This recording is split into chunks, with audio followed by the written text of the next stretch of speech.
Amigos, esta mañana venimos de un fin de semana largo y si bien es cierto, tuvimos toda una conmoción por el tema minero y viene todo el tema político, hacemos una pausa para hablar de educación. La ministra Maruja Gorday de Villalobos va a estar con nosotros para abordar diversos temas. Además, esta transformación requiere la participación de varios sectores. El rector de la Universidad de las Américas, que también forma educadores, el profesor Juan Bosco Bernal y exministro, va a estar con nosotros para adelantar algunos temas. Y hay organismos vinculados al tema de la educación. Melissa Wonsahel y Mariana León, de dos organizaciones distintas, pero que vigilan y monitorean el tema de la educación, estarán esta mañana con nosotros. Amigos de todo el país, muy buenos días a todos, bienvenidos a Radar.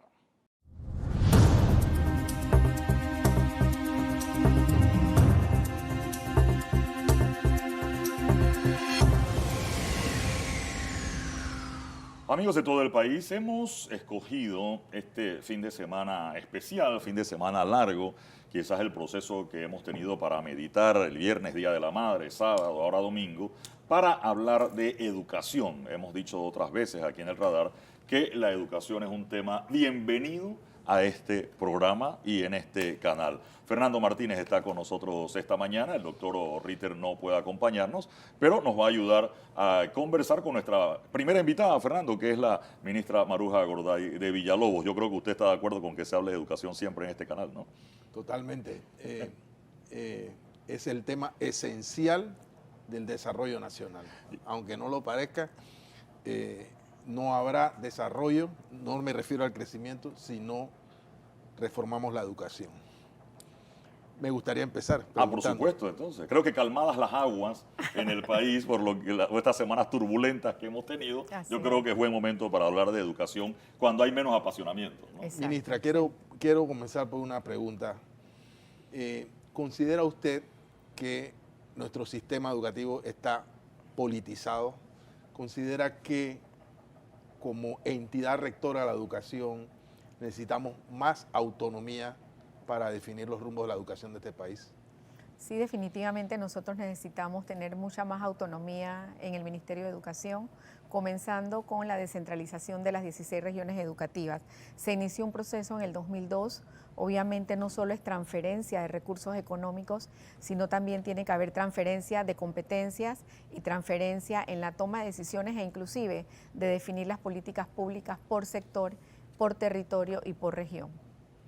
En ese sentido, esto de tantas regiones educativas Correcto. Y esa autonomía que puede tener, creo que desde un director de escuela muchas veces hay decisiones, a ver, yo no entiendo ni comprendo que la ministra tenga que atender un inodoro dañado en una escuela, ministra. Sí, correcto. Yo diría que más allá de la descentralización, eso tiene que ver con un enfoque gerencial. Nosotros sabemos que hay directores y hay directores. Entonces, definitivamente, mientras ese director de escuela pueda tener primero que todo liderazgo, eso tiene que ver mucho con esa capacidad de un líder de guiar, de llevar y de resolver los problemas y de hacer los planteamientos de mejora que están establecidos en muchos instrumentos que ya se han acordado en nuestro país. Sin embargo, no es una tarea que se concluye aún y definitivamente esos son temas que tenemos que fortalecer a nivel de la capacidad de toma de decisiones y gerencia de un director de escuela. La ley no dice por ningún lugar, incluso que nadie de un nivel superior, y no por el nivel, sino por la competencia de una escuela, y es lo que nosotros transmitimos. Mientras más se tenga que resolver en el nivel superior un problema, se pierde más liderazgo en el nivel local. Pero un buen profesor de matemáticas no necesariamente es un buen director de escuela. Correcto. O un buen profesor de física, porque todavía tenemos profesores con posiblemente una muy buena calificación académica, haciendo contratos para arreglar un inodoro, para manejar los recursos del FESE. O sea, no debemos crear las condiciones para que la gerencia escolar tenga un modelo de gestión diferente y que no sean docentes académicamente bien calificados los que recurran o los que concurran a estos cargos. Algunas escuelas, yo no diría que más del 20 o el 30% tienen subdirectores técnicos administrativos, pero eso va a depender mucho y eso lo establece la ley, de la cantidad de docentes tú vas teniendo subdirectores de apoyo. No todos los centros educativos tienen técnicos administrativos. Para eso el técnico administrativo tiene sus funciones muy puntuales, pero yo sí le puedo hablar y es una realidad que hay que atender. En las más de 1.200 escuelas multigrado que tenemos, ese maestro tiene que hacer de todo. Tiene que ser el docente, tiene que ser el director, tiene que ser el secretario, tiene que ser el que gestiona, y esos son temas que estamos revisando para posiblemente dejar una ruta de mejora en relación a eso. Ellos no pueden, además que un maestro multigrado no solo atiende un grado. Entonces, ese es un tema que definitivamente es una debilidad del sistema y se reconoce. Y no es lo mismo descentralización que despolitización. Correcto. Yo creo que hay una ruta para descentralizar y creo que es un camino correcto. Pero despolitizar el sistema significa que los ciudadanos podamos ver cada vez más al sistema educativo como una pieza con derecho a tomar sus propias decisiones y no depender tanto de un sistema que ya es demasiado presidencialista. Bueno, son temas que yo creo que se tienen que revisar, y sí es importante saber que cuando se construyó esa ruta al 2030, en el año 2017, cuando se establece el Compromiso Nacional por la Educación, esos son temas que quedaron en los pendientes para desarrollar y se tienen que revisar. Uno de esos es la carrera docente. Nosotros tenemos que impulsar la carrera docente, la carrera del director y generar esos cambios para empezar quizás a separar ese proceso del nivel central. Vamos a hablar de calidad de educación Exacto. más adelante, y creo que también es necesario hablar de calidad de educación de quienes educan. O sea, la calidad de los formadores, Fernando, ¿no? Exacto. ¿Qué estamos haciendo para tener un sistema formador de formadores más vigoroso y más consecuente con nuestra época? Yo leía que lo principal, el paradigma de nuestra época es que nuestros estudiantes puedan aprender a aprender en la escuela, que aprendan a resolver problemas, a buscar e interpretar información, a relacionar lo que aprenden en el entorno escolar con el mundo exterior, a aprender el trabajo en equipo y estimular sobre todo la curiosidad, el ingenio, el talento, la innovación, la creación. Yo siento que no necesariamente esto que es característico de la educación del siglo XXI, no necesariamente está presente en todo nuestro sistema educativo. Bueno, yo sí creo que es importante resaltar que después de las pruebas Crecer del 2018 y la prueba PISA del 2019, en lo que nos corresponde a nosotros, en lo que nos ha correspondido en este periodo, nosotros hemos iniciado esos cambios. Yo le puedo hablar a usted que usted recibe una guía que vamos a entregar en marzo, las validadas, porque estuvimos en un proceso de validación de matemática y ciencia que trabajamos, y tengo que resaltar y aprovechar con CENACYT, y usted encuentra un cambio total en esa manera de enseñar la ciencia, porque es la didáctica de la enseñanza de la ciencia. La forma en que vas a enseñar matemática tiene definitivamente otras estrategias. Nosotros para el próximo año, ya le tocará a la próxima administración, debemos estar realizando la prueba Crecer. Es el comparativo de lo que ocurrió en el 2018. Obviamente el año pasado no se pudo hacer por la huelga, y este año era comprometer mucho a los niños de tercer grado. Sin embargo, vamos a medir qué pasó en cuanto a la competencia lectora, donde ya tenemos un plan nacional de lectura, donde tenemos un programa Aprendamos Todos a Leer que corre hasta sexto grado, y donde se ha hecho una introducción de contenidos y se ha revisado los contenidos, que no solamente es recargar de contenidos, sino que se ha transversalizado el STEAM, las competencias digitales y otra serie de elementos, como dice don Fernando, para mantenerlos competitivos.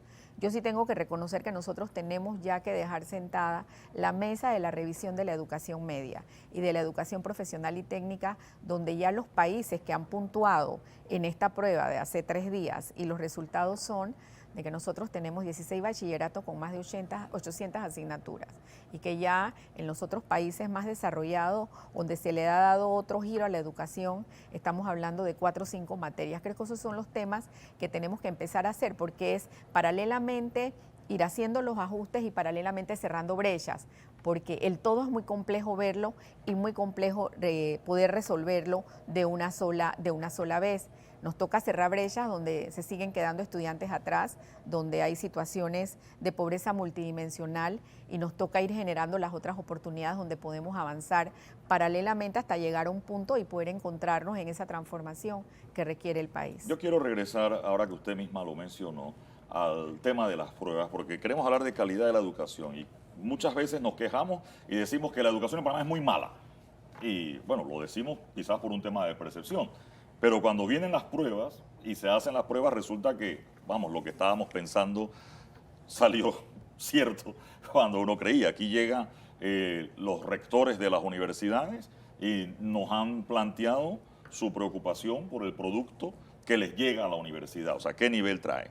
La empresa privada también nos ha planteado su preocupación por ese producto que cuando sale de la escuela y se va a incorporar a la fuerza laboral, se encuentran con limitaciones. ¿Qué pasa allí, ministra? Bueno, yo tengo que resaltar definitivamente todos los países de Latinoamérica en esta prueba fueron afectados significativamente por el confinamiento y por el distanciamiento educativo y en nuestro país más de 2 años y sobre todo impactado en 2 huelgas de 30 días aproximadamente. Es más, yo creo que hay que resaltar ese esfuerzo de todos los estudiantes panameños que una vez en el sector oficial reintegrados de la huelga del año 2022 hicieron inmediatamente en el mes de agosto las pruebas. Y parte de esos resultados y de esos indicadores nos hablan de que los estudiantes que tuvieron menos contactos con su entorno escolar y con sus docentes tuvieron puntuaciones más bajos. Definitivamente que la escuela genera un entorno de protección de seguridad y un entorno de aprendizaje. Por el otro lado, en relación a las pruebas PISA, yo tengo que decir, la región es verdad, la región tuvo una caída significativa en matemática, pero en medio de todo, y no es un tema de defensa, pero creo que es un tema de información y de percepción. En comparación con el 2018, nosotros tuvimos un aumento significativo de más de 23 puntos en ciencias y más de 15 puntos en lectura, en la comprensión lectora, que nunca se había obtenido en ninguna prueba comparativamente de los últimos 10 o 15 años, y eso indica que hay una serie de recursos que ya están empezando a dar quizás evidencia de que el estudiante necesita la tecnología, de que el estudiante necesita la plataforma para que virtual. esto pasara. ¿Sabemos qué hicimos o fue cuestión del azar que salimos mejor en la prueba? ¿No? Porque si no hicimos nada, o tenemos que saber, a ver, este programa uno sabe y tenemos una medición y sabemos, bueno, hicimos esto, no fue bien, hicimos esto, no fue bien. En el caso de las pruebas, ¿qué hicimos para poder conseguir Yo ese sí quiero dar resultado? en contexto, los estudiantes que hicieron la prueba estuvieron en el 2020 y 2021 en casa. Okay. Y yo creo que eso es una variable que hay que analizar. Retornaron en el 2022 y se enfrentaron a un paro y hicieron la prueba. Obviamente esto también refleja lo que ha ocurrido anteriormente. Sin embargo, la prueba habla taxativamente dentro de los indicadores y se va a presentar el 12 de diciembre en Chile el resultado de la región muy detalladamente. Habla de que los estudiantes que tuvieron más contactos con los profesores, ya sea virtual, telefónico o en video, tuvieron mejores resultados. Los estudiantes que tenían acceso a la tecnología tuvieron mejores resultados.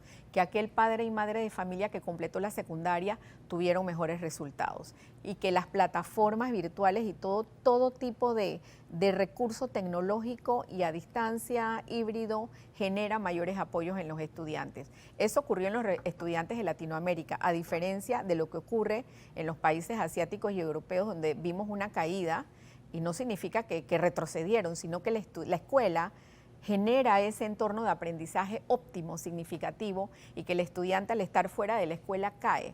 Acá fue, vamos a decir así, un factor que hay que analizar para no decir que fue lo contrario, pero definitivamente se ha comprobado ya en el informe preliminar de país que la tecnología, las plataformas, la cantidad de materiales educativos elaborados, y yo tengo que agradecer, tenemos un programa muy insigne con el Banco Interamericano, la Organización de Estados Iberoamericanos, OEI, donde se han convertido en ese apoyo de desarrollo técnico profesional a nuestro sistema educativo, y hemos generado gran cantidad de materiales, y no solo es entregar materiales, incluye capacitación, incluye guía de padres de familia, y mientras más recursos hay, el aprendizaje se favorece significativamente. ¿Qué vamos a hacer, disculpa Fernando, para volver, ya que usted nos plantea números positivos en relación a la última, para subir en la que sigue? No, definitivamente. Primero, el tema de matemática tenemos que revisarlo, no nos podemos engañar. no cayó matemáticas, aumentamos 4 puntos que no son significativos, obviamente, a nivel de las consideraciones de indicadores de aumento, pero no decaímos. Sin embargo, el tema de matemática tiene que verse desde la formación docente, tiene que verse desde la cantidad de recursos que se requiere para invertir y obviamente una actualización permanente. El tema de la matemática fue una caída mundial. Entonces hay que revisar qué está pasando. Bueno, ayer lo primero que yo hice el martes, después de esto el miércoles, nos reunimos con todos los supervisores y dijimos vamos a revisar. Hay que ver qué opciones hay de perfeccionamiento. A nosotros nos quedan 6 meses para salir, pero esa ruta de mejora tiene que quedar instalada, esa pista, como llama el señor presidente, y no esperar 6 meses que entre una administración, sino generar los recursos de perfeccionamiento que se requieren inmediatamente para, y más allá de la prueba PISA es esa competencia, como muy bien lo dijo don Fernando y usted, de ese estudiante que va a entrar a la universidad y que posteriormente es el ciudadano que toma decisiones, el ciudadano intelectual que aporta, el ciudadano científico, que es lo que nos falta. Fernando. Usted dijo que la presencia del docente fue determinante en los resultados positivos de las pruebas. Del contacto con el docente a distancia. Sí. Y yo considero que el docente debe ser bien remunerado, pero además de ser bien remunerado, también tiene que tener una supervisión y evaluación que se corresponda. Y una evaluación basada los resultados precisamente en sus estudiantes. Yo a veces no entiendo por qué tantos docentes no están fuera del mundo digital. Yo tengo algunos datos que indican que cuando empezó la pandemia, más del 50% de los docentes no tenían correo institucional. Correcto. Y una cantidad importante ni siquiera tenía correo personal. Y yo no sé si nosotros estamos midiendo la falta de habilidades digitales de los docentes. Que de verdad, o sea, ya a estas alturas del siglo, uno de los elementos que más llama la atención es que muchos docentes tienen menos capacidades digitales que sus estudiantes. Entonces esto crea un abismo en la comunicación y en la relación activa que debe haber en el proceso educativo. Entonces yo me pregunto, ¿qué herramientas tenemos? Sí, los docentes deben ser bien remunerados, pero tiene que haber una correspondencia entre el trabajo que ellos entregan a la sociedad y el salario que perciben. Correcto. A nivel de herramientas, definitivamente, además del correo, que es la puerta de entrada. Ese problema continúa. Sí. O sea, nosotros tenemos el registro. registro. Nosotros no tenemos, como en otros países, a todos los docentes integrados en una red. Lo tenemos en una red, pero no la usan. Yo le puedo decir que del 100%, quizás el 40%, yo tengo que ser real. Eso es un proceso y no es fácil. Así como pudimos observar, tuvimos N cantidad de miles de millones de segundos en video en plataforma Teams durante la pandemia, el uso de todo lo vinculado a la plataforma Esther, y hemos decaído significativamente porque ese paradigma de emigrar de un proceso a otro, como usted lo ha dicho, no es fácil. Nos tocará a los sistemas educativos, a los gerentes, a los tomadores de decisiones, quizás generar algún tipo de norma donde se tenga que capacitar quizás obligatoriamente al docente, pero también yo tengo que reconocer que tiene que tener esa herramienta en las escuelas, y esa es una brecha que tenemos que cerrar. Ese es el otro gran tema, claro. La ausencia de conectividad en las escuelas. Correcto. En otros países, la conectividad de las escuelas se resolvió como una decisión de Estado. O sea, el gobierno se sentó con las empresas proveedoras de servicios de Internet y le dijo, aquí tiene que haber un pacto entre la empresa, donde los gestores obviamente son empresas privadas, y el Estado. O sea, había una pandemia y era eso o nada. Y efectivamente, durante la pandemia en este país hubo una cantidad indeterminada, pero importante, de estudiantes que quedaron totalmente excluidos del sistema simplemente porque no había conectividad. No tenían conectividad en sus residencias. Yo tengo que decir que el espectro ahora mismo de penetración tiene quizás a un 30% de segmento de la población posiblemente un 20% excluida. En nuestros centros educativos nosotros pasamos del 49% a 62% aún en pandemia. La idea es nosotros poder llevar a terminar la gestión un 70%. No es fácil por las áreas comarcales, sin embargo, sabemos que la tecnología satelital puede ser una respuesta inmediata a esta situación, pero entonces entran otros factores que tenemos que resolver. Se roban las computadoras, se pierde el material. Acabamos de tener 3 escuelas desvalijadas en San Miguelito mientras estuvieron cerradas. Entonces el tema es cómo podemos generar desde las comunidades educativas ese apoyo. Y yo siempre lo digo, que la escuela vuelva a ser, y no voy a decir hace cuántos años estuve en primer grado, obviamente, sí. Eso que nosotros cuando estábamos estudiando era el centro, la escuela era el centro de todo, donde giraba la vida de la comunidad, la vida de la ciudad, la vida de la familia. Las escuelas estaban abiertas y ahora nosotros tenemos que luchar contra la violencia, contra el crimen organizado, contra todo el tema de los vandalismos que se dan, y definitivamente eso genera cierta aprensión. Las escuelas compran con FESE y tenemos el informe, sin embargo, nosotros sí tenemos la responsabilidad, y yo creo que eso es una política que ya quedó establecida en la Ley 294 de Política de Equidad Digital, de garantizar, y no al 2030, quizás en los próximos años, que todas las escuelas tengan sus laboratorios de informática, tengan sus equipos y tengan conectividad. ¿Cómo hacemos una discusión sobre calidad de la educación, eliminando quizás otros temas importantes, sin duda alguna, pero que no son relacionados necesariamente con la calidad? Es decir, yo creo que tienen que estar involucrados los gremios docentes en la decisión que se vaya a tomar, y puedo entender lo difícil que es negociar con los gremios. ¿Cuántos gremios hay registrados oficialmente? 24. 24 gremios, y cada uno jalando por un lado.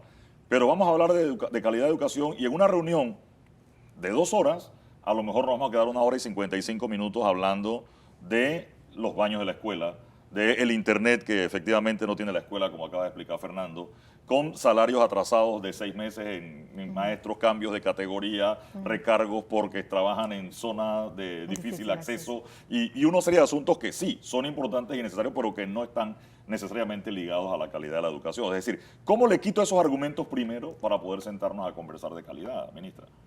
Bueno, yo creo que tenemos que sentarnos con ellos y se discuten también esos temas, no puedo decir lo que no, pero quizás consensuar algunas políticas públicas urgentes y que ellos sean parte del cambio. Hay interés en ellos, yo lo tengo que decir.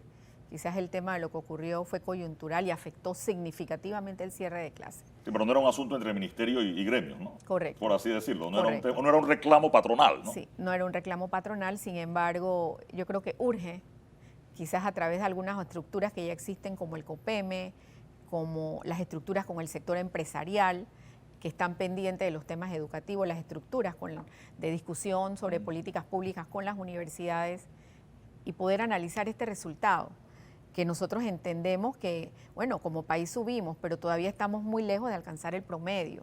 Y eso es un reto que tenemos, porque ese promedio te habla de competencia, te habla de oportunidades y te habla de poder interactuar en un mundo global, académicamente, tecnológicamente, comercialmente. Y eso es lo que nos toca. ¿Cómo avanzamos en esos temas también, ministra? Por ejemplo, y no es que quiera apartarme del tema de calidad de la educación, pero yo no sé, no es lo mismo un salón de clase que una oficina de un edificio alquilada y acomodada para hacer un salón de clase mientras se arregla la escuela, y resulta que la escuela se demora, el contrato que era para 6 meses termina en 6 años.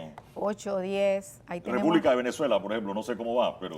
Sí, ya en República de Venezuela ya por lo menos avanzamos con un tema de los pilotes, por el tema de que pase el agua de la bahía en las aguas subterráneas.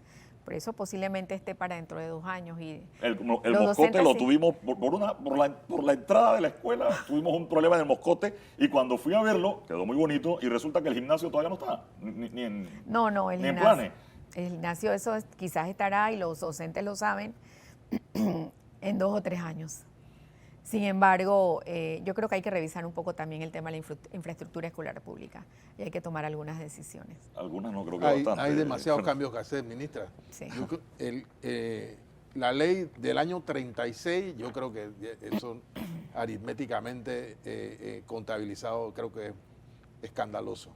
El sistema de puntos de los docentes en la evaluación, no me parece que los educadores decidieran no dar clases en enero. Según el rector Flores, debían dar clases hasta febrero. O sea, no, de verdad, no me hace ningún sentido Cuando yo era estudiante, el lema de nuestra organización era estudiar y luchar. Yo no concibo la lucha sin el estudio. Y yo de verdad no me cabe en la cabeza un docente diciendo, no, yo no voy a dar clase porque no voy a dar clase, pues me quiero... o sea, para mí es inconcebible que además el sistema no tenga cómo ajustar... No, de mi generación yo le puedo decir, cuarto, quinto y sexto año terminábamos en febrero, en finales de los 80, ¿no? Eso fue... Exacto. O sea, terminar clases en febrero no era raro. ¿Qué pasó acá No, es que esta vez? a donde quiero llegar es por qué tenemos un sistema que lo primero que sacrifica es al estudiante, cuando todo demuestra que los estudiantes, el enorme beneficio que significa para ellos estar con sus profesores dando clases, tan sencillo como eso. Entonces yo de verdad, yo deploro que estas cosas estén pasando y me parece que hay que cambiar, repito, el sistema desde sus bases. Hay que hacer una reforma educativa, hay que cambiar la ley, hay un montón de cosas que hacer, hay que hacer evaluación docente y se deben eliminar, esa es mi opinión personal, los incrementos salariales generales y hacerlo en base, como en todas partes, en base a méritos objetivos y a rendimiento por gestión por resultados, como se debe hacer. Quiero meter la cuchara allí, Fernando, ministra. Y usted mencionaba hace un rato lo del tema del educador que terminaba de director de escuela o de supervisor, pero voy a eso. No hay manera de que un maestro gane más plata o que un profesor de matemática gane más plata que no sea a través del tiempo. Entonces, el profesor en su aspiración legítima termina convertido en director porque quiere ganar más. O en supervisor. O de supervisor y resulta que aunque perdemos... no tenga las capacidades. O al revés, perdemos un buen profesor de matemática, a lo mejor ganamos un supervisor o a lo mejor tenemos un mal supervisor o un mal director y perdimos a un profesor de matemáticas solo por un tema de una aspiración. Pero el sistema debe ser capaz de premiar al buen profesor. De méritos. Por favor, debe premiar al profesor salarialmente. ¿Cómo hacemos eso, ministra? Es una hipótesis ahorita nada más, pero ¿cómo lo haríamos? No, definitivamente. Mire, yo creo que es importante resaltar que desde que se dio la huelga del 2014, donde se generan 3 aumentos de 300, 300 y 300 y que a nosotros nos correspondió precisamente el del año 2020 y se hizo aún en pandemia, se había establecido un sistema de mejoramiento de los centros educativos que se conoce como CIMESE.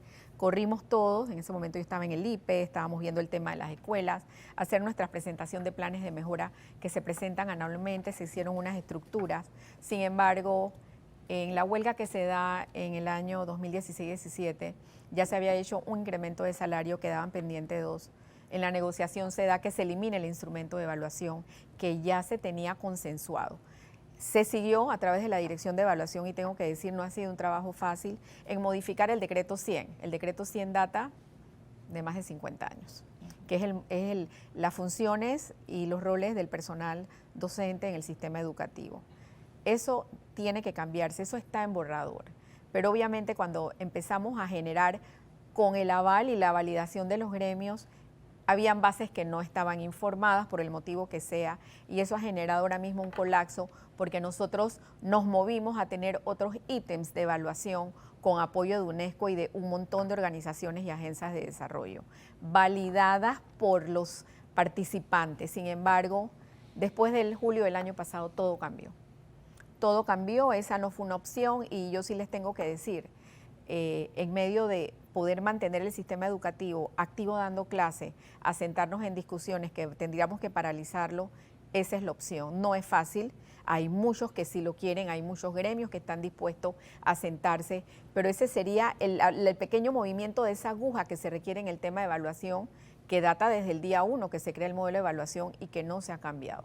Y esa es una tarea que si nos ponemos de acuerdo y si entramos en una discusión, pudiéramos hacerlo. ¿Por qué? Porque va a ser un sistema que va a reflejar debilidades y apoyos que se den. Se empezó a decir que era que el mal docente salía. Bueno, el mal docente tiene que mejorar y el mal docente tiene que pasar por un proceso de acompañamiento. No, y el mal docente que no mejora tiene que salir. Sí, correcto. Perdón, pero entonces, sí. Sí, claro. Entonces, eso generó una serie de situaciones porque parte de esa ruta que quedó establecida en el Compromiso Nacional por la Educación era generar un sistema de mérito y retener a los buenos docentes en las aulas de clase. Ese docente de matemática que ya no hay, ese docente de física, ese docente de historia. Tenemos muchas asignaturas que no quieren estudiar, pues los panameños, por los motivos que sea, o el docente de matemática quiere ser investigador y no quiere ir a un aula de clase. Eso no lo hemos hablado con rectores de universidad. Entonces hay que revisar todo eso que se escribió en ese momento y ver cómo lo vamos encajando, por lo menos en esta coyuntura, y poder dejar una ruta trazada, que es lo que nos queda.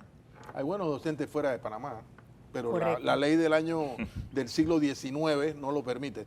Yo tengo Para una cerrar, Fernando, sí. Sí, yo sé que se nos está acabando el tiempo. A ver, en el fragor de la discusión de la ley minera, se habló de la dotación de fondos, una parte de la dotación de fondos para la creación del Instituto de Perfeccionamiento y Bienestar del Educador. Ya no hay ley minera. ¿Qué va a pasar con esta propuesta de creación del que me parece que es una herramienta válida para ir resolviendo algunos de los temas que hemos debatido hoy? No, y yo revisando un poquito algunos datos, antes de venir a la entrevista, por Sí, cierto, gracias. Singapur tiene un Instituto Nacional de Formación Docente. Entonces yo creo que por ahí va, ya el instituto es ley de la República, estamos en el proceso de reglamentación, estuvimos sentados con todos los sectores empresariales, académicos, gremiales y otros sectores de apoyo y se generó la estructura, como dice la ley, para tener una asociación de interés público, que esté fuera de temas políticos y que trascienda periodos. Yo creo que eso es un paso significativo.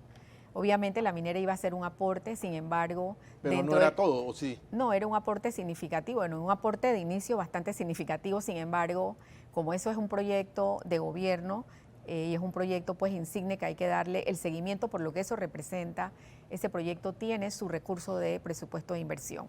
Los proyectos de inversión han sido respetados y yo creo que eso es importante resaltar a un medio de los recortes y los ajustes presupuestarios y la idea es definir ahora esa asociación de interés público como Senacid, como Indicasat, como todas las AIP, ya tenemos el Centro de Investigación Educativa, el CIEDU, que se desprende del sistema. El Ministerio de Educación es parte de la directiva, pero empieza a generar otros procesos no apegados, como usted habla, quizás a temas centralizados o a temas de otras decisiones que no tengan necesaria que ver con esa directiva. Y eso es positivo para el país. Yo le voy a lanzar la última pregunta, ministra, pero y aprovechar para que quede un mensaje positivo. A ver, nos quejamos de la calidad de la educación, yo soy uno de los que me queja de la calidad de la educación, pero a veces nos encontramos excepciones, Fernando. Hacen unas olimpiadas de física o de matemáticas y resulta que los panameños salen muy bien rankeados en esas olimpiadas. Hacen lo de robótica y resulta que los panameños quedamos bien en robótica. Los de debate y los panameños quedamos bien en las de debate. Entonces, ¿qué ha pasado? ¿Por qué tenemos estas excepciones brillantes y nos encontramos con estos otros resultados, ministra, donde a veces la brecha, que hemos hablado entre un lado y otro, a veces la brecha está en el mismo salón entre unos muchachos que destacan y en ese mismo salón. Y a veces la brecha también está entre las escuelas públicas y las privadas, pero a veces unas del mismo salón, ministra. ¿Qué pasa allí? Yo estoy segura que uno de los factores sería la gerencia de un director.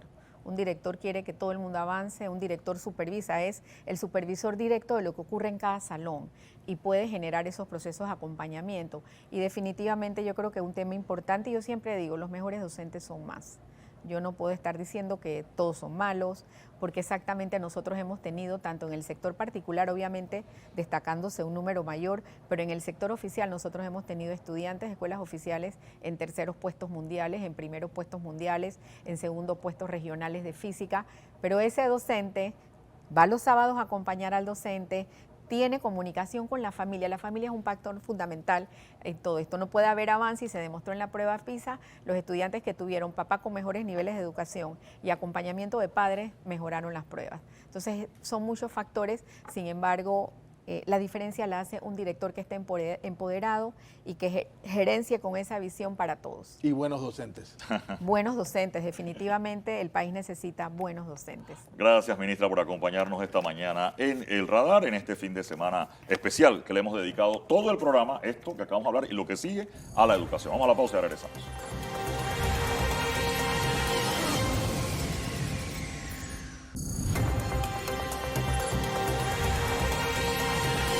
Amigos, como mencionábamos, este fin de semana largo, fin de semana especial, donde todos estamos más relajados y ya pasó la crispación social de semanas anteriores, creo que podemos dedicarnos a educación.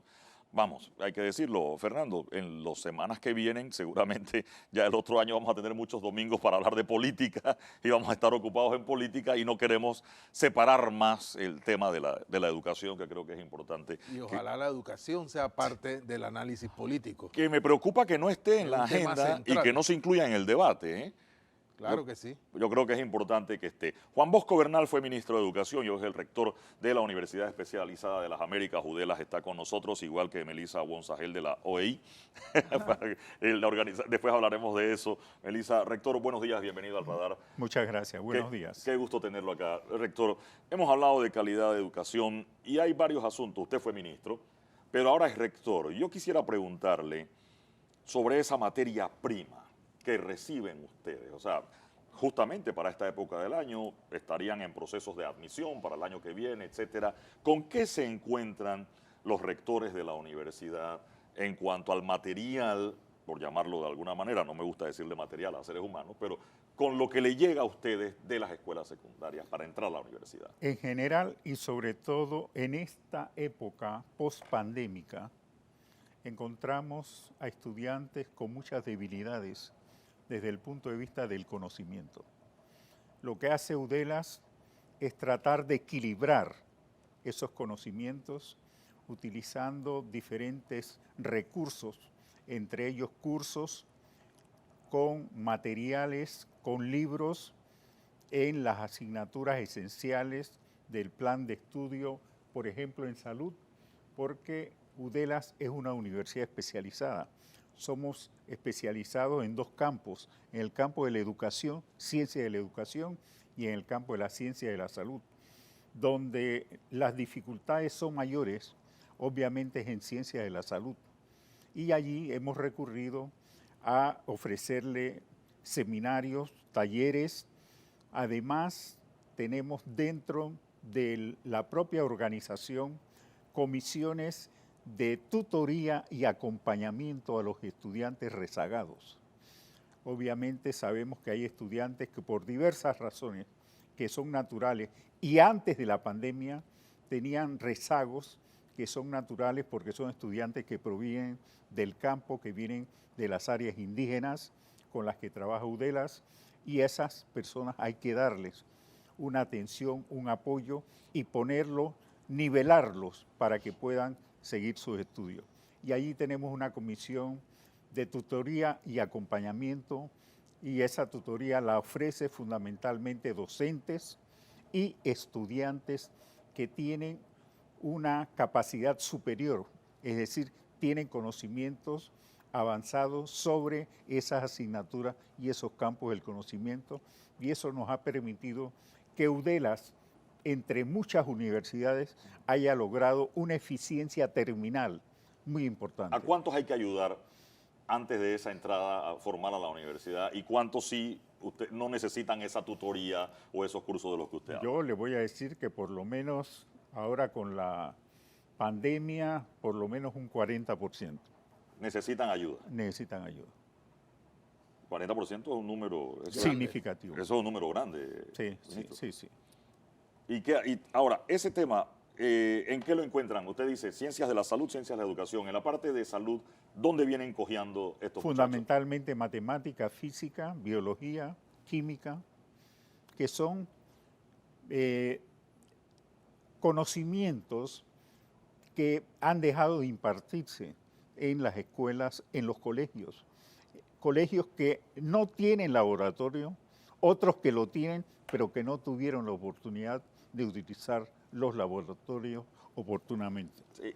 En ese sentido, ministro, usted fue ministro de Educación. ¿Qué pasó en el camino que esos laboratorios o esos problemas de infraestructura, que seguramente hoy también lo encuentran las autoridades, tuvo usted y por qué en tanto tiempo no se ha podido mejorar este tema? Usted dice, colegios que no tienen laboratorios, y hace poco me enteraba de uno, creo que el Fernando, tu alma mater, nueva, renovada, pero resulta que el laboratorio bueno y bonito, pero no había ni el gas para los mecheros ni los químicos que había que usar en el mismo laboratorio.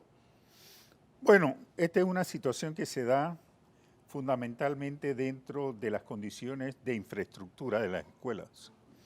Las escuelas tienen que estar planificadas de una manera adecuada, de modo tal de que los estudiantes sientan que hay un ambiente agradable y un ambiente positivo para estudiar y para poder aprender permanentemente. Y yo les decía ayer que, por ejemplo, es importante el tiempo que pasa el estudiante en la escuela. Para poder rendir adecuadamente es importante el tiempo que pasa en la escuela ese estudiante bajo la guía de sus docentes. No es lo mismo un estudiante que ha alcanzado 200 días de clase que un estudiante que ha llegado apenas a 100 o a 90 días de clase. No es lo mismo. Pueden tener el mismo título, pero los conocimientos no son iguales. Entonces, la atención en el tiempo de esos estudiantes, cuanto más tiempo bien organizado pasa en la escuela, mejores son los resultados. Melissa Wonsagel está con nosotros. Melissa de la OEI, ayúdame por favor. OEI es la organización de Estados Iberoamericanos para la Educación, la Ciencia y la Cultura. Ustedes evalúan y monitorean el tema educativo permanentemente. Eso que nos explica acá el rector, llegan los muchachos a la universidad y lo que nos ha dicho el rector hoy, nos lo ha dicho el rector Flores Castro, que estuvo aquí la semana pasada, nos lo ha dicho el rector de la Universidad Tecnológica, el rector Blanco de aquí de la USMA. Todos parecen encontrarse una situación parecida. Sí, correcto. Y no solamente a nivel nacional, es a nivel de la región iberoamericana. La región latinoamericana fue la que más sufrió en términos de pandemia. Y nosotros como una organización creada por los ministros de Educación, Ciencia y Cultura, vemos comparativamente y somos los brazos ejecutores, digamos, de los ministros en acompañarles en programas o proyectos, pero sobre todo impulsar políticas públicas educativas, que creo que es una de las deficiencias más importantes de las que carece nuestro sistema educativo. Gobierno tras gobierno, y nuestro querido exministro sabrá que, por ejemplo, en su administración se impulsó un programa importante que se llamaba Hagamos Ciencia, con CENACYT. Yo me atrevería a decir que al llevar esa institución durante los siguientes periodos de administraciones diferentes, en algunas deficiencias en la ejecución del programa, ha impactado en esos resultados que hoy tenemos 23 puntos arriba en la ciencia. Lamentablemente no es en todas las escuelas. Hablar de laboratorios y hablar de la práctica, tenemos que decir que tuvimos 2 años sin clase, donde los estudiantes no pudieron ingresar a esos conocimientos prácticos.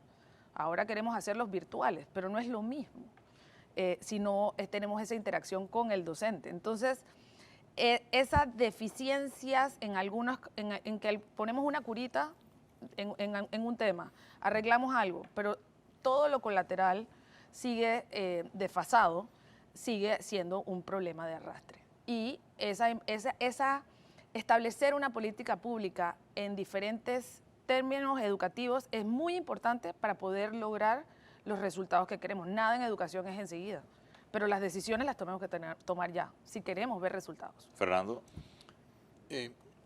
Yo decía en el segmento anterior que cuando pensamos en rezago, pensamos en los estudiantes. Cuando pensamos en nivelación, pensamos en los estudiantes. Pero ¿por qué no pensamos en los docentes? ¿Qué estamos haciendo para que nuestro sistema educativo, también en el segmento anterior se dijo que pero bastante más del 50% de los docentes ni siquiera están, o sea, yo soy de los que piensa que hasta la asistencia, la forma en que evalúan a sus docentes, las actividades que realizan, su comunicación con sus superiores, la actualización, o sea, cómo un profesor de química sabe que se hizo X descubrimiento en la carrera, en la materia que le enseña. Todo eso debe estar digital y en red, y todos los profesores, sea por su especialidad, sea por su región, sea todo esto a esta altura del siglo XXI debería existir de una forma integrada en redes sociales. Y nunca pensamos en el rezago de los docentes. Es más, sabemos que existe, pero lo barremos debajo de la alfombra. nuestro sistema no está haciendo lo suficiente para resolver este asunto. Rector, Sí, la verdad... usted que forma educadores, además, porque en UDELAS hay que decirlo, UDELAS Así es. forma educadores También principalmente. formamos educadores en varias áreas.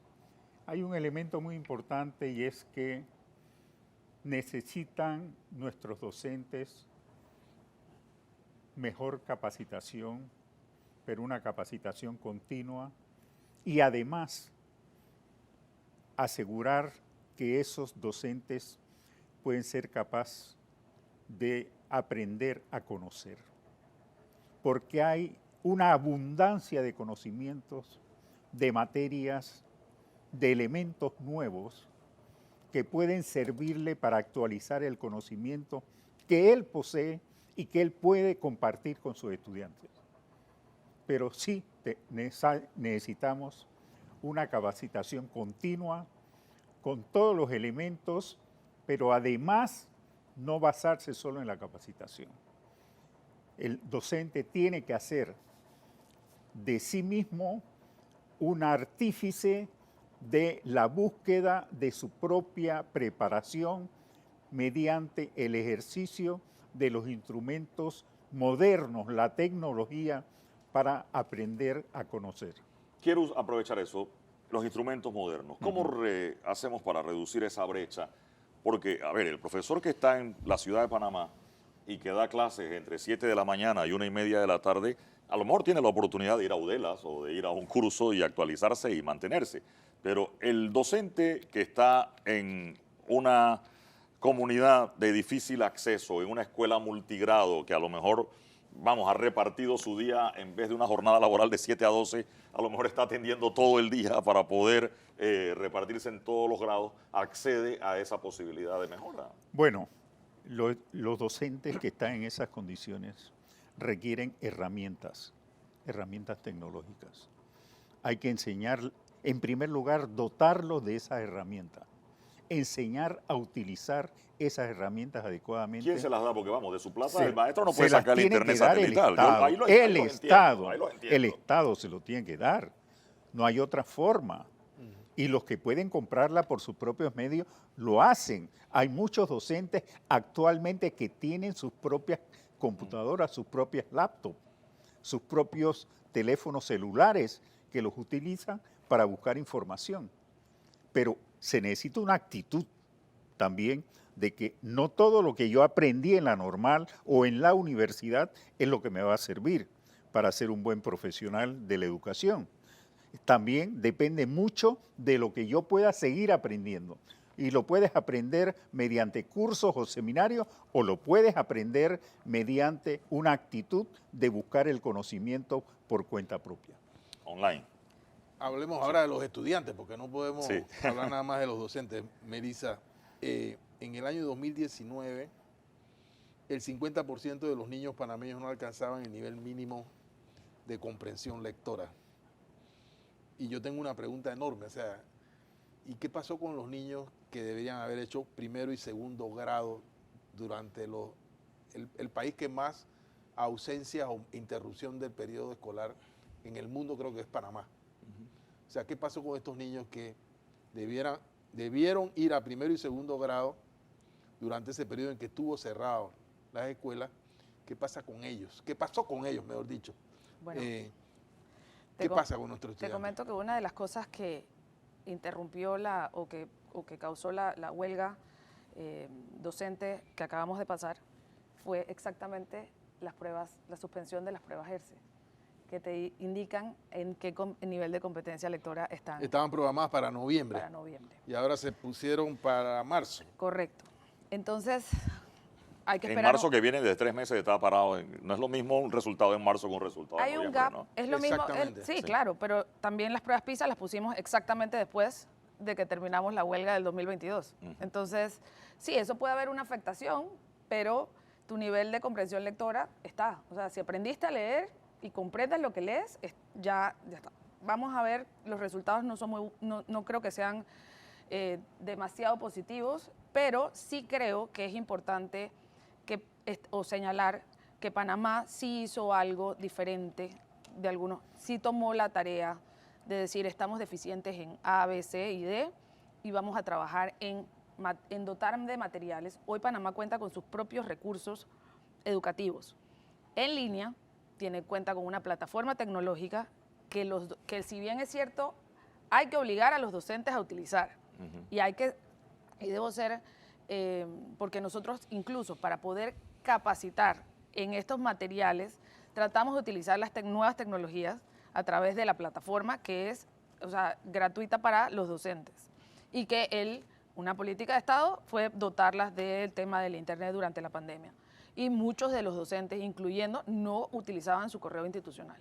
Todos los docentes hoy tienen su correo institucional, pero no lo utilizan. Y esto es... Sí, lo dijo la ministra aquí. Esto es viceversa y eso es casi que hay que obligarlos a que institucionalmente ese sea el método de comunicación.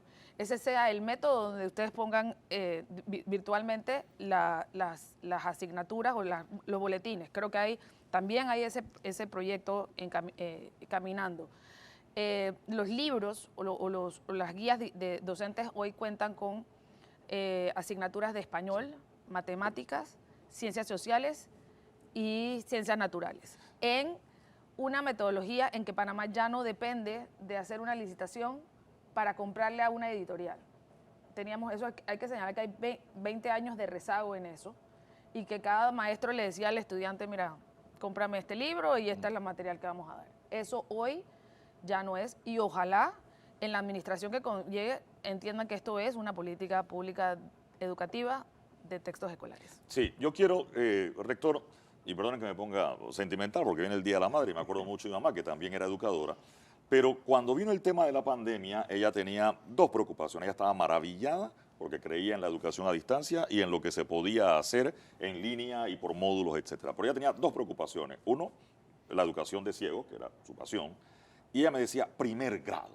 O sea, enseñar a leer y escribir, ella le parecía un poco complicado hacerlo a través de la computadora o en la distancia o por módulo, por la importancia del niño en el salón de clases en ese primer grado. Ese momento que, vamos, aquí hubo niños que hoy están en tercer grado, se saltaron ese momento, rector.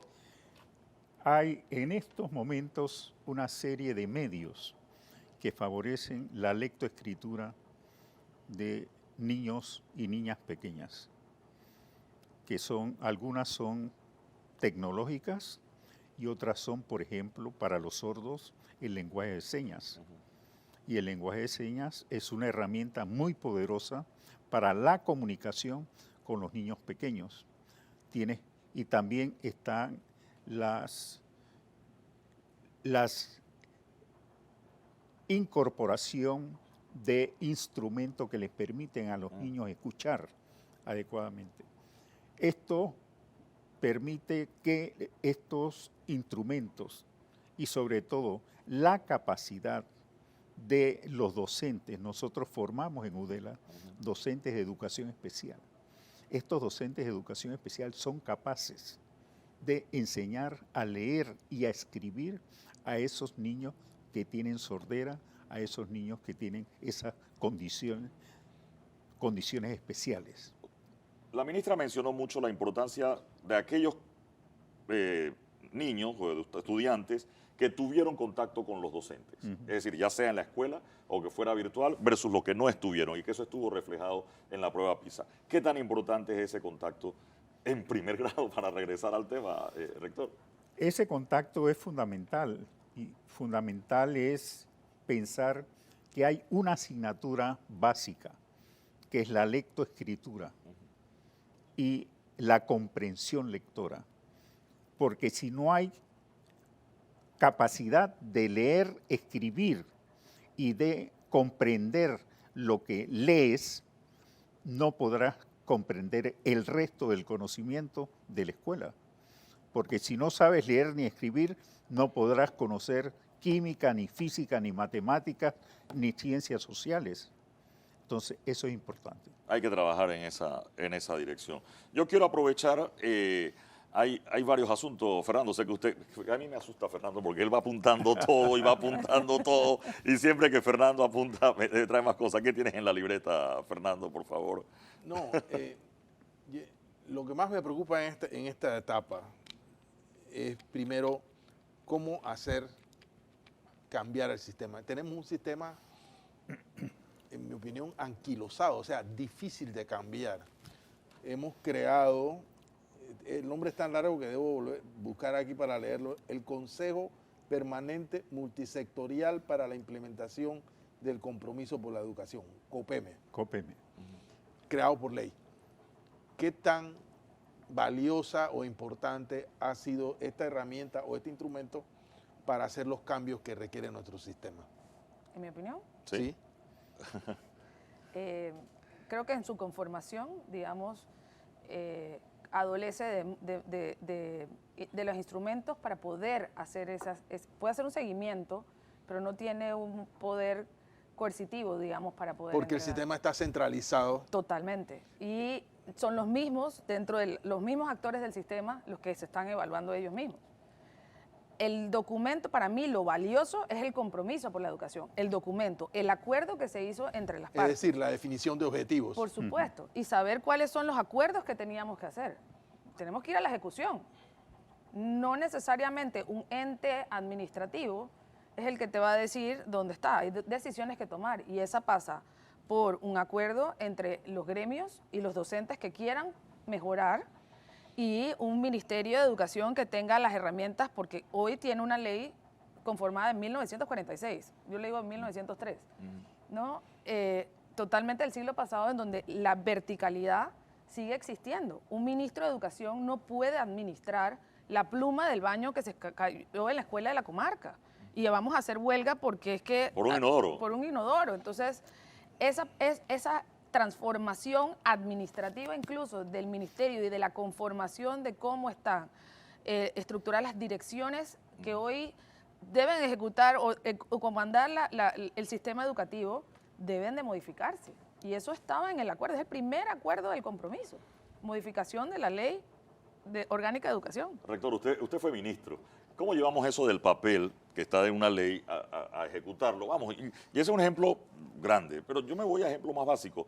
A ver, Escuela Juan Bosco Bernal y mañana le cambian el nombre Escuela Bilingüe Juan Bosco Bernal. Y que se llame Escuela Bilingüe, de bilingüe solo tiene el título en la entrada de la escuela. Correcto. Porque los peladitos no aprendieron Nada. nada, ni el verbo to be, ni esas cosas que es lo que le quieren enseñar a uno siempre. Sí, yo quería referirme también al caso de COPEME. Por favor, ¿cómo llevamos eso de la ley que ya está en papel COPEME a que funcione? Ha sido un éxito desde el punto de vista de que ha sido el primer intento de transformación educativa que ha pasado por una ley. Todos las otras experiencias, las reformas, los cambios, todo lo anterior, más de 10 experiencias después de la caída de la reforma educativa, no lograron, por buenas que fueran, no lograron los objetivos porque no se decía que no habían pasado por una ley. Esta pasó por una ley. Está regulada mediante una ley, pero es una ley que le da unas facultades solamente de acompañar, de apoyar y de ayudar en la evaluación. Es decir, que tiene una serie de limitaciones, la misma ley que crea el sistema. Y si pudiéramos tener una mayor capacidad en COPEME para trabajar junto a la ministra en el desarrollo de proyectos y propuestas importantes, esto sería significativo y tendría mejores resultados. Lo del idioma, las escuelas bilingües, no puede haber escuelas bilingües si no hay enseñanza bilingüe. Y no nos podemos llamar engaño. Tú no puedes tener una escuela que se llame bilingüe, pero todas las asignaturas las da en español. Y no tienes docente. Y no tienes docentes suficientes de inglés. Necesitas transformar completamente la estructura de la escuela y su estructura curricular para introducir un inglés que sea suficientemente fuerte y sostenido para que los estudiantes al terminar su ciclo de estudio puedan decir algo en inglés, comprender algo de inglés leer algo de inglés. Sí, que saques 5 en el ejercicio de inglés no significa que aprendiste inglés, ¿no? Exactamente. Me quedo con eso. Gracias, rector, por acompañarnos. Melissa, usted se queda aquí para el próximo bloque, por favor. Y las consideraciones, ¿no? Me preocupa, por ejemplo, tenemos pocos profesores de inglés, pero si capacitamos a un montón, ¿cómo competimos para que se nos queden trabajando como profesores de inglés y no se vaya a un call center a trabajar a lo mejor ganando más plata que la que tendría en un salón de clases y con todos los beneficios del sector privado trabajando? Te lo puedo responder. Por favor. La razón por la que el programa Panamá Bilingüe tuvo una deficiencia significativa fue no tener la partida para esos docentes que se capacitaron y se entrenaron en las mejores universidades del mundo en metodología de enseñanza como segunda lengua. ¿Cómo enseñar inglés? ¿Cómo enseñar inglés? Eso era realmente lo que tenía que aprender el docente. Desglosemos eso en el otro bloque, por favor. Gracias, rector, por Muchas acompañarnos gracias. esta mañana. Y un gusto tenerle acá. Vamos a la pausa y enseguida regresamos. Bien.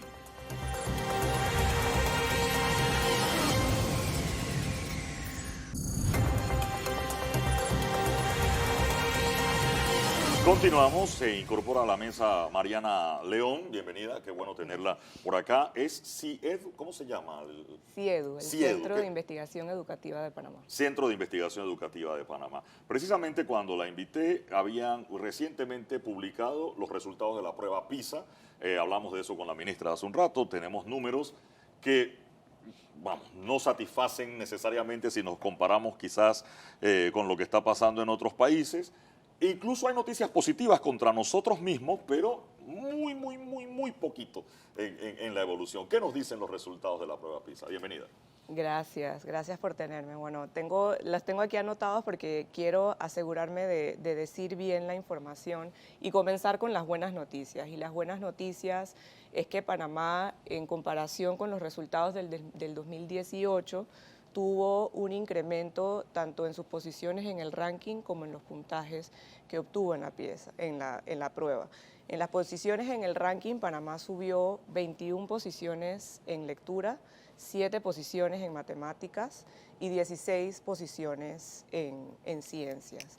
Y en términos de puntajes, Panamá subió 15 puntos en lectura en comparación con el 2018, 4 puntos en matemáticas, ese no se considera un incremento significativo, se considera como que nos quedamos más o menos igual que en la aplicación anterior, y 23 puntos en ciencias. Es decir, ciencias y lectura tuvieron mejorías estadísticamente significativas con respecto a la última aplicación que fue en el 2018. Esto es una buena noticia. ¿Eso es contra nosotros mismos? Contra nosotros Yo se lo digo porque Panamá, a mí los rankings me gustan, pero me preocupan porque si yo caigo 1, pero el de al lado cayó 3, entonces a lo mejor yo salgo mejor en el ranking y no significa que esté mejor, ¿no? Y eso sí es parte de lo que está sucediendo. Panamá mejoró y eso ayuda, pero también de alguna manera para el término de nuestro posicionamiento en un ranking mundial sí tuvo que ver de que ahorita mismo la tendencia mundial está hacia la baja, es decir, nosotros estamos hablando de PISA en Panamá, pero en todo el mundo se está hablando de PISA y estoy segura que los noticieros ahorita mismo alrededor del mundo en los diferentes países están reportando en Asia hay que en sus países y hay molestia. Que en sus países perdieron posiciones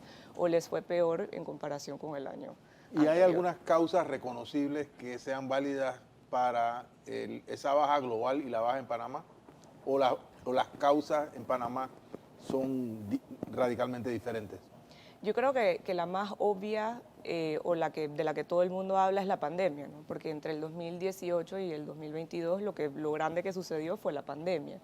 Explicar por qué a otros países quizás la pandemia fue lo que afectó y a nosotros no nos afectó o nosotros mejoramos, podríamos pensar que pueda ser resultado de algunas iniciativas o algunos proyectos que se han venido llevando a cabo en los últimos años, en los últimos periodos gubernamentales, pero es difícil decir a ciencia cierta por qué fue que Panamá tuvo ese incremento.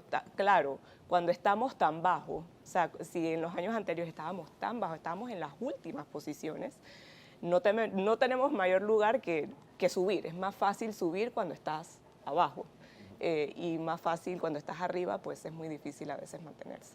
Se lo preguntaba yo a la ministra, ¿sabemos por qué subimos?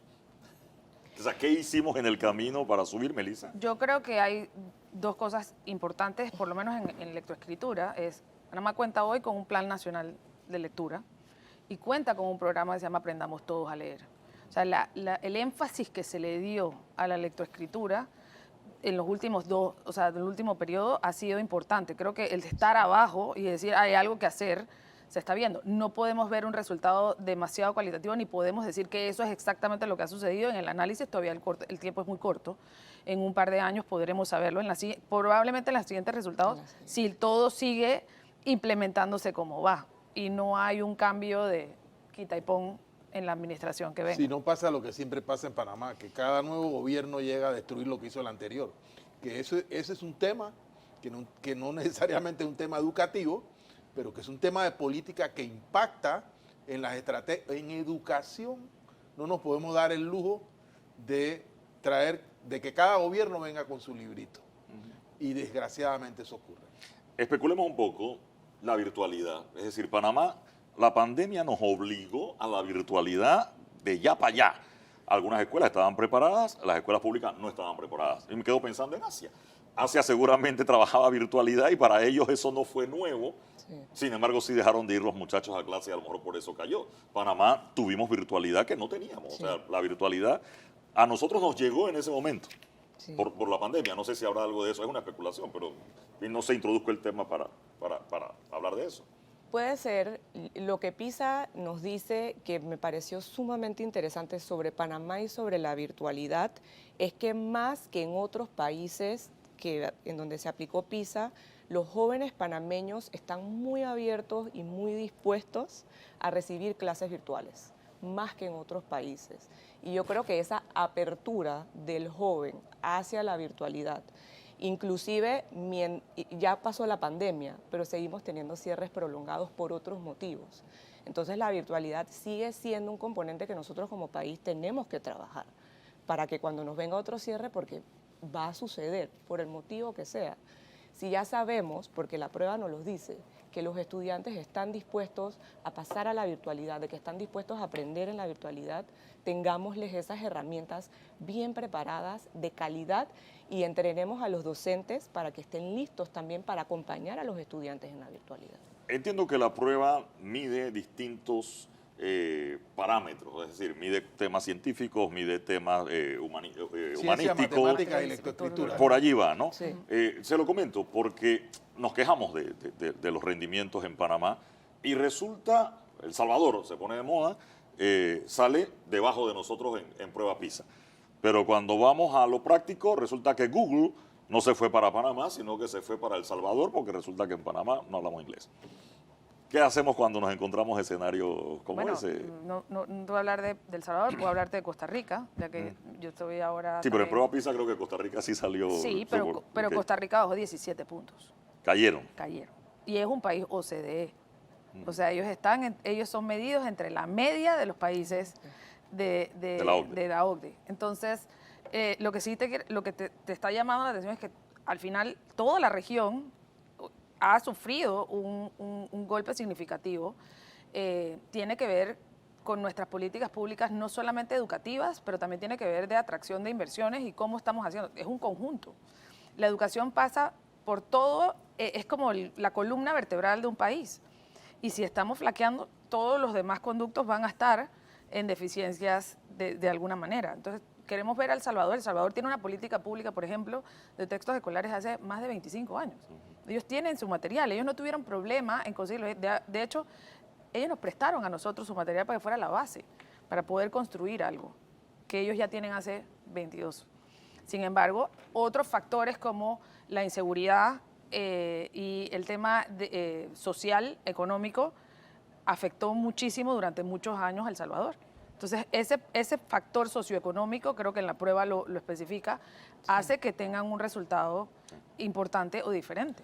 ¿Cómo se hace la prueba? No se puede trucar la prueba, es decir, si yo me voy a la escuela y agarro a los 10 mejorcitos de cada salón y los pongo para hacer la prueba, vamos, me voy a engañar a mí mismo, pero voy a tener un resultado que pudiera ser mejor en puntaje. ¿Cómo hacen la prueba? Yo creo que esa es una excelente pregunta Por favor. y aquí me voy a referir no solamente a PIRSA, sino a ERCE, que es otra prueba estandarizada que se realiza regularmente en Panamá. Y ambas tienen estrategias similares de muestreo. Y estos muestreos es importante, o sea, pasan por una técnica muy rigurosa que tiene que cumplir ciertos estándares para que se considere que el país cumplió con ese muestreo mínimo. Se escogen de manera aleatoria una cantidad de escuelas que son una cantidad representativa del país.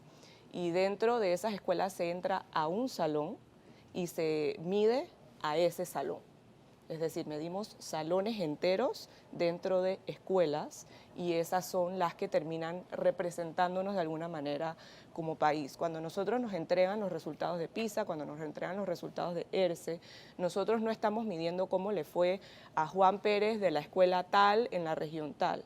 Estamos midiendo cómo le fue a Panamá como país. Hay otras pruebas ya más individualizadas que permiten que nosotros entendamos cómo está el estudiante y que le dan herramientas ya directas al docente para mejorar su práctica y ayudar al estudiante a avanzar.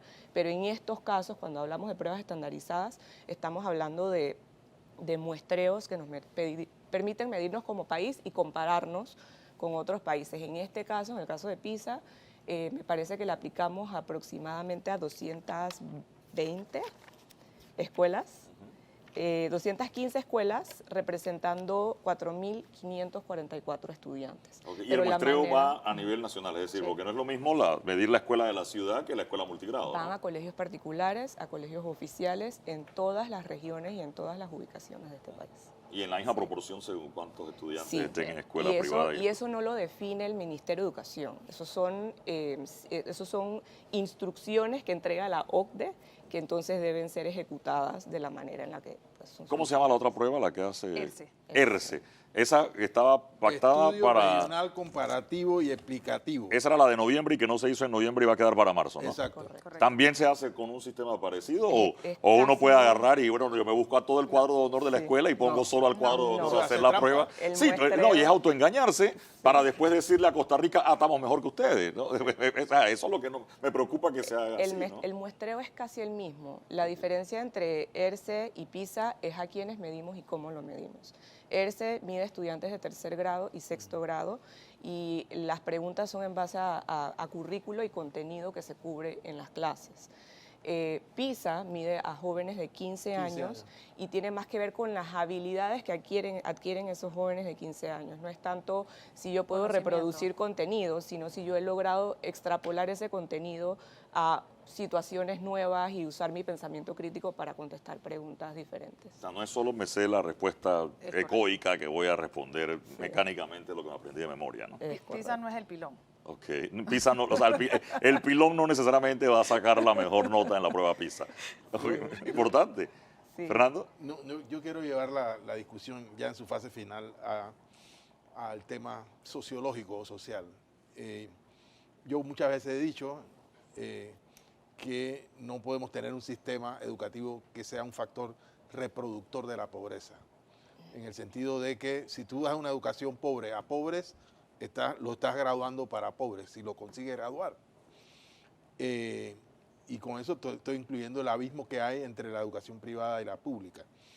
Pero quiero aludir al tema también de la ética social, porque tú nos comparaste con El Salvador. Hay un problema de ética social en el país y de corrupción. Hay una ética que mira la corrupción frente a la educación que antes estaba vista como una herramienta de superación, de movilidad social. Es decir, antes las familias veían en la educación el alcance de un nivel mayor de bienestar. Pero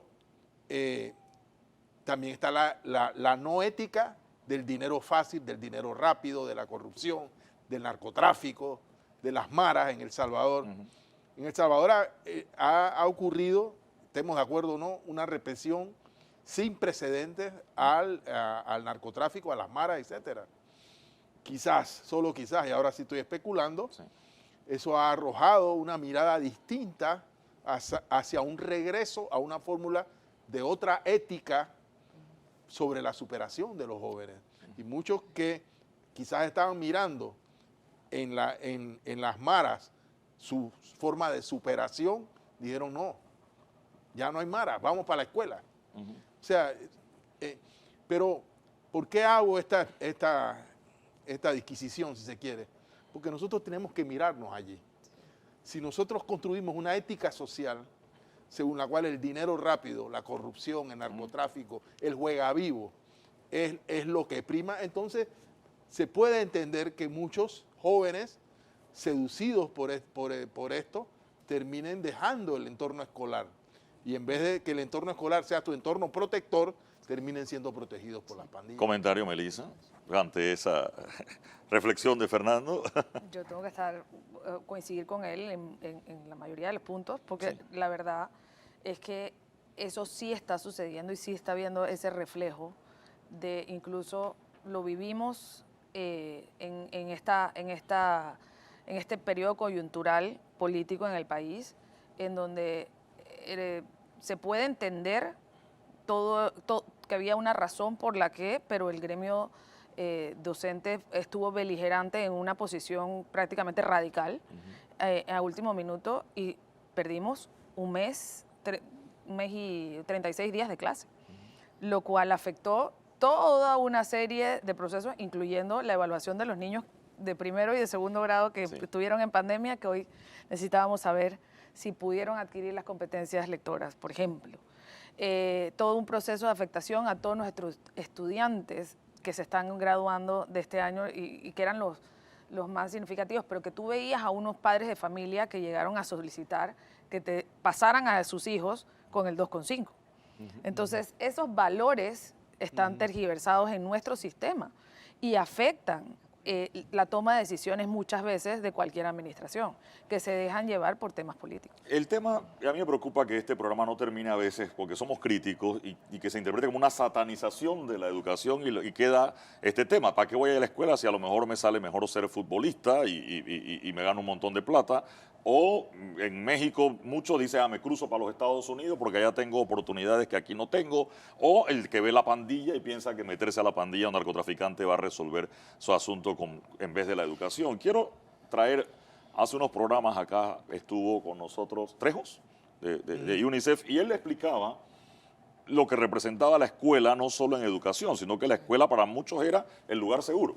O sea, la escuela era donde las niñas salían de un ambiente en el que estaban en riesgo de ser violadas. Correcto. Donde niños salían de un ambiente y en la escuela encontraban el refugio de la pandilla del barrio. El entorno protector. O de la comida. O de la comida. Porque que no comían en su casa, sino que comían en la escuela. O sea, ¿cómo traemos más niños a las escuelas y a que pasen los niños más tiempo en la escuela? Ya estamos acá un poco filosóficos, pero por favor, no sé, Mariana, qué comentario tiene. Y por eso es que yo creo que siempre que se producen cierres escolares, sin importar el motivo por el cual estén sucediendo, el llamado de muchos de nosotros que estamos en educación siempre es abogar porque los niños no pierdan ni un solo día de clases, por el motivo que sea, precisamente por ese tipo de seguridad social que de alguna manera brinda la escuela. Y ese inclusive es uno de los factores asociados que mide tanto PISA como ERCE. El hecho de que si yo voy a una escuela y yo como estudiante, inclusive los docentes, reportan que la escuela se percibe un ambiente seguro, un ambiente libre de violencia, un ambiente en donde el estudiante no sufre bullying, por ejemplo, el estudiante va a rendir mejor en las pruebas. Así que no solamente es importante llevar a los estudiantes a la escuela, sino asegurar que las escuelas cumplan su función, tengan de verdad ese ambiente seguro, libre de bullying y que los estudiantes se sientan en un espacio que fomente el aprendizaje. Y yo agregaría algo Melissa. importantísimo. Los directores, hay que trabajar con los directores de escuelas, hay que formarlos. Un director líder hace que ese entorno, hace que una escuela sea un entorno seguro y sea el líder de su gremio docente. Lo vivimos en pandemia, el director que llamó a su cuerpo docente regresaron a las aulas.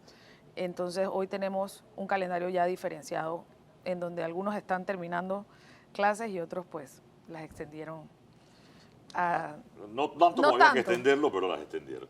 Me quedo con eso. Gracias, Mariana. Gracias, Melissa, por acompañarnos esta mañana. Vamos a la pausa y enseguida regresamos con la parte final de Radar. Fernando, tenemos caricatura y algunas conclusiones al volver.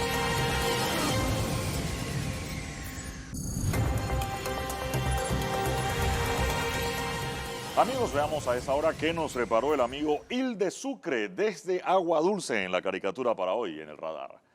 Bueno, ahí está. Panamá ocupa el puesto 74 en la prueba PISA de 81 países. Y va un niño con una mochila muy grande y dice, esa prueba PISA no estaba nada jamón. ¿Por qué le dicen jamón a los exámenes cuando están fáciles? Fernando dice, eso estaba jamón. Porque son apetecibles, ¿no? Ok. No estaba jamón. O será porque los regalan a fin de Yo a no fin sé de si, año. yo creo que la de Hilde puede tener algo de Un intención condimento- un condimento política, político. que para esta época del año, bueno, este año no hubo, Fernando, ¿no? Lo de los jamones, lo cancelaron en el último brinco. Pero seguramente algunos diputados regalarán jamones. Encontrarán para eso. No de una partida oficial del órgano ejecutivo, porque esa se eliminó. Bueno, calidad de la educación, Fernando. Creo que teníamos un compromiso y creo que el programa de hoy busca algo, muy poquito, porque nos falta mucho, pero de concienciar en esa dirección, ¿no? Sí, no podemos hablar de desarrollo, y creo que ya lo dije, si no enfrentamos los grandes desafíos que tiene el país en materia de educación. Yo soy de los que piensa que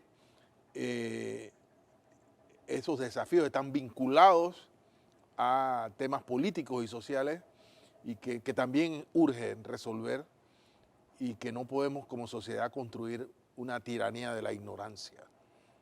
Importante eso. Yo coincido con lo que planteabas al principio, que estaba la ministra, de despolitizar. Correcto. Y despolitizar en todas las direcciones, Fernando. Despolitizar al gobierno en la parte educativa. Y cuando hablo de las políticas, tiene que ser la política pública, no las políticas electorales o las políticas complacientes, que son las que tienen los gobiernos con sus copartidarios, más que con el objeto y sujeto de la educación, que es el estudiante. Despolitizar a la dirigencia magisterial, que vamos, como sindicatos y trabajadores es legítimo reclamar y protestar por sus derechos, usted y yo coincidimos en esa parte. Totalmente. Sin embargo, que no puede ser a través del sacrificio de los estudiantes, Correcto. que son el sujeto y objeto de la educación. Es decir, y estas reformas tienen que hacerse con los profesores, con los docentes involucrados, porque ellos son Y los los padres. que van a ejecutar. Y despolitizar también a los padres de familia. Yo he escuchado las situaciones que hay entre los gremios de padres de familia, Fernando, donde hay diferencias serias, porque también el tema político. Y hay guerras políticas en las escuelas, porque el director no se lleva con el de los padres de familia, y muchas veces es por situaciones que también tienen un tinte político. Entonces yo creo que con eso, más todo el tema social que usted también explicó hace un rato en el programa, es importante, de que la escuela e ir a la escuela sea el camino que encuentren los muchachos, los estudiantes, como una forma de mejorar su calidad de vida, De superación. de superación. La escuela no puede ser una opción, que creo que es algo que, si bien es cierto, es positivo de la virtualidad, no puede terminar en que eso sea de que voy a la escuela cuando quiero y cuando no quiero porque tengo esa opción. Yo creo que eso es parte de lo que debemos ir encaminados y poco a poco lograrlo. Felicito, una semana tarde, a los maestros porque tuvieron su día el 1 de diciembre, pero sí felicitar a los buenos maestros comprometidos. Vamos, sí, Fernando, con todo lo que se habla, aquí hay educadores parándose todos los días a las 5 de la mañana para llegar a la escuela para enseñar. Sin Y duda. Sin duda, yo creo que eso es importante. Gracias por acompañarnos en este largo fin de semana en esta edición especial de Radar. Que tengan excelente día.